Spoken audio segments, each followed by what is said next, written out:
Danforas jau paėmė plėtinį, jis jau savo armiją viršė 9000 armiją, bet jis dabar yra šiek tiek užblokuotas. Nu, žiūrėsim, kas čia bus. Kas čia matom. Taip, veikiausiai geriausiai persekėtų jūs dabar daryti, nes zelotai jie dabar nelabai, tai yra fanatikai nelabai ką gali padaryti. Ir matom, puikiai atsirado tiesiai per šakis Danforui, bet nežinau, ar pakaks pajėgų. Pala, nemirtingasis jau matyt krito. Gal ir pakaks, nes kitą vertus šitie du aukštumoje esantis persekėtojai šiek tiek erzintis 9000. Kita vertus, neblogai.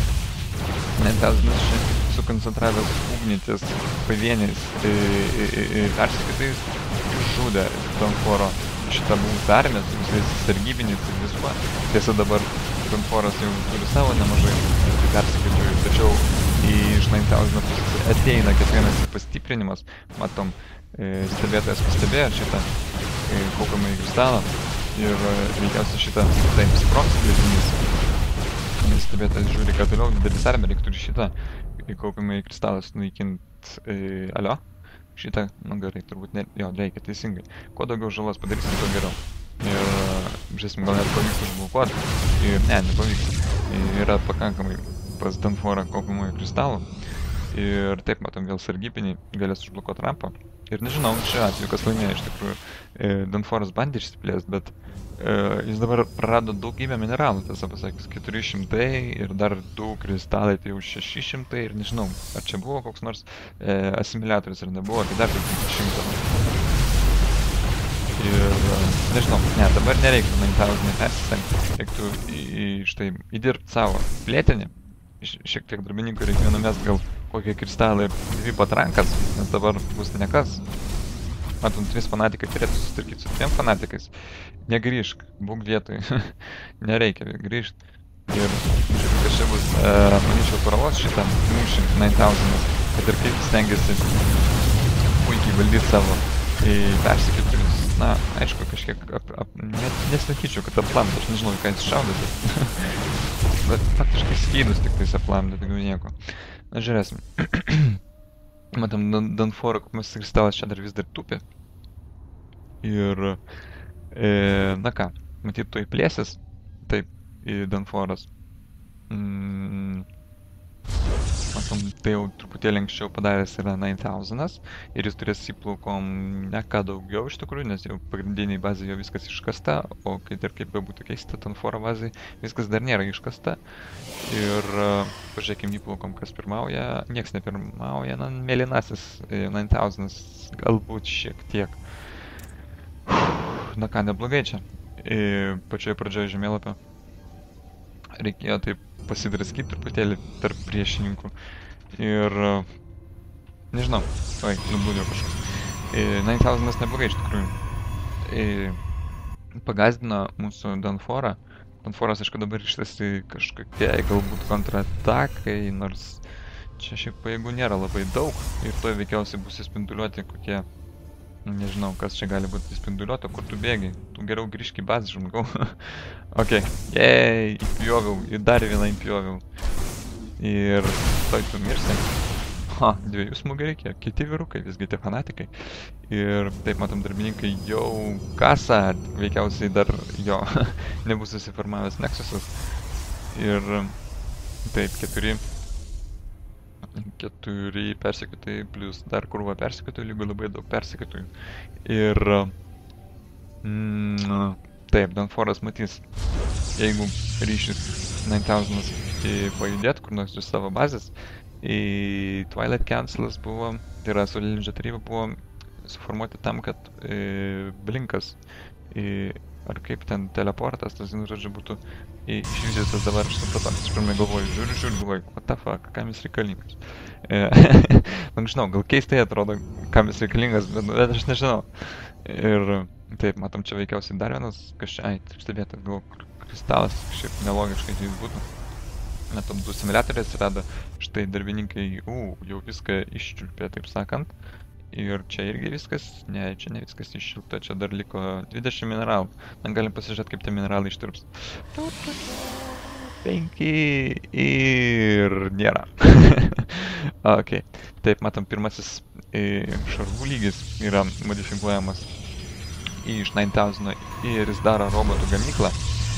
Ir ką čia dar daro? Žvaigždžių vartus. Ir bet štai matom jau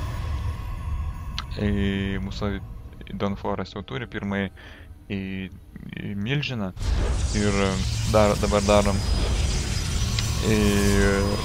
galingesnį termožvilgsnį, taip sakant, šitiem va milžinam. Ir taip, pamatysim žvaigždžių karų sceną kokią nors, kai lazeriukai į visas pusės trykšti.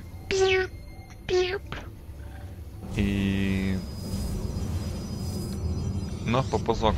Gal jis pašokt gali? Ne, nieko negali. Na gerai, negali, tai negali. Taip, pažiūrėkim, kokia yra armija. Vienetai kariniai. Na, darbininkų skaičius faktiškai yra lygus. Viskas yra apylygiai, išskyrus tai, kad Dawnforest turi vieną milžiną, bet jis dabar nieko su juo nedarys, kadangi dar nėra termožvilgsnis ištobulintas, termospindulys, tiksliau, kaip aš čia pavadinti, taip tiksliau. Ir matom, iš 9000 pusės fanatikų bus greitis vystomas, greitosios kojytės, taip sakant. Ir tuo tarpu Dawnforest ima dar vieną milžiną daryti. Ir koks tikslas šitų robotų gamyklos tos? Ką jis norėjo su jie gaminti? Gal stebėtojus?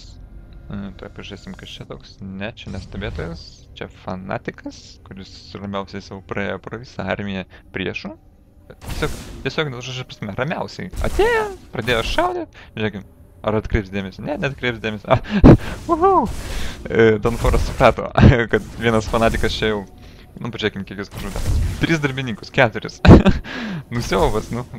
Kitas žodžio ir nepanaudos, išskyrus kaip siaubas. Ir šaunuolis, iš tikrųjų, 9000 ir Dawnforest šiek tiek pražioplino tą vieną fanatiką. Aišku, tai nėra didelis labai jau minusas, bet kita vertus, 9000 jau žino, kad yra milžinai. Ir žiūrėsim, matom, Dawnforest ima 3 plėtinį. Ta patį daro ir tik truputėlį anksčiau 9000. Ir, nu ką, mūsų priešininkai lygiai eina. Matom, pirmasis nemirtingasis, kuris bus labai geras dalykas prieš šitos persekiotojus. Na ir tiesą pasakius prieš milžinus, bet prieš milžinus bus matyt pasiusti kokie nors, na, nežinau, spinduliniai tie naikintuvai, tai nežinau dabar iš tikrųjų koks buvo sumanymas šitų naikintuvų. Na, aišku, geriau jos turėti, negu jų neturėti, bet nežinau. Kokia jų taka pala negali būti 6. Nu, gal 6, bet prieš šarvuotus vienetus tai 10. Na, toks santykinai neblogas daiktas. Matom, darbininkai priešininkų draugiškai neįjungia švyturio stovi. Tai viskas pasikeis. Štai įsijungia švyturys ir taip įplaukos vėlgi maždaug apylygės, nieko įspūdingo. Taip matom, Dawnforest mato šitą plėtinį, dėl to labai nesisieloja, nes jo armija tokia kuo toliau tuo stipresnė darosi. Ir kas čia matom, kaupiamasis kristalas bus sunaikintas ir matom ir antrąjį spindulinį naikintuvą ir trečią, na, pažiūrėsim, kas čia bus iš tikrųjų, nesuprato su kariautojas, darbininkai stovė be darbą, nes iščiulpė viską, ką galima buvo iš šito daikto. Ir, matom, raudono kubus nėra. Ir taip, ką mes matom, stebėtoją, pajudėk truputėlį gal į kairę, ne, nenori? Davai, pajudėk į kairę. Mirsi žmogau. Jo, kas galėjo žinoti? Nieks. Taip, matom, Dawnforest turi jau 3 milžinus ir nusprendė pulti. Koks skirtumas, sako. Vis tiek nieko neturi priešininkas įspūdingo. Ir matom 2 nemirtingieji. Na, kas čia bus? Kur jūs keliauja nemirtingieji? O, teisingai daro. Ir labai gerai išskaidė iš tikrųjų pavieniam kupeliam Dawnforest 9000 armiją. Matom, nemirtingieji čia kaip boriukai šoka gale, jie nieko negali padaryti, jie jau faktiškai vienas smūgis, jie negyvi, na, 2 smūgiai gerai. Ir, na va, nežinau, ką tėvai spindulinį naikintuvai darė, bet jie žuvo. Matom, rampą užblokuoja, Danforas jis toks negailestingas. Nu, žodžiu, darbininkai norėjo pabėgti, nepabėgo, štai vienas dar stovi. Nežinau, čia tik kieno darbininkas. Na ir 9000 pralašė, sako GG. Ir iš tikrųjų, kodėl jis pralašė, tai, nežinau, nemirtingieji buvo geras dalykas, iš tikrųjų, bet jie kažkodėl nieko nešaudė. Spindulinį naikintuvą irgi nemanau, kad buvo pats geriausias variantas, dėl to, kad, na gerai, jie galėjo susikoncentruoti savo visą karinę ugnį ties milžinais, bet tai čia milžiniškas kiekis persekiotojų. Kita vertus ir 9000 turėjo persekiotojų, bet dar kitas variantas, kad Danforas turėjo sargybinių, kurie puikiai sumėtė jėgos laukus ir išskaidė mažais būreliais tos persekiotojus. Ir, na, kad ir kaip būtų norėjęs, jis nebūtų 9000 nebūtų susikoncentravęs ties kažkokiu vienu konkrečiu kariniu vienetu Danforo ir, na, jis niekaip nebūtų, taip sakant, efektyviai išnaudojęs savo kariuomenės. Ir, nu, to reikia paieškoti kokiu nors. Bet tik tais čia. Epinio kampo, taip sakant. Nieko čia įspūdingo. Ir, kiek gyvybių? 15 gyvybės taškų liko. Oi, kaip jis tas daiktas vadinasi. Nexusui. Oi, atsiprašau, dar nusižiavau. Gerai, einam.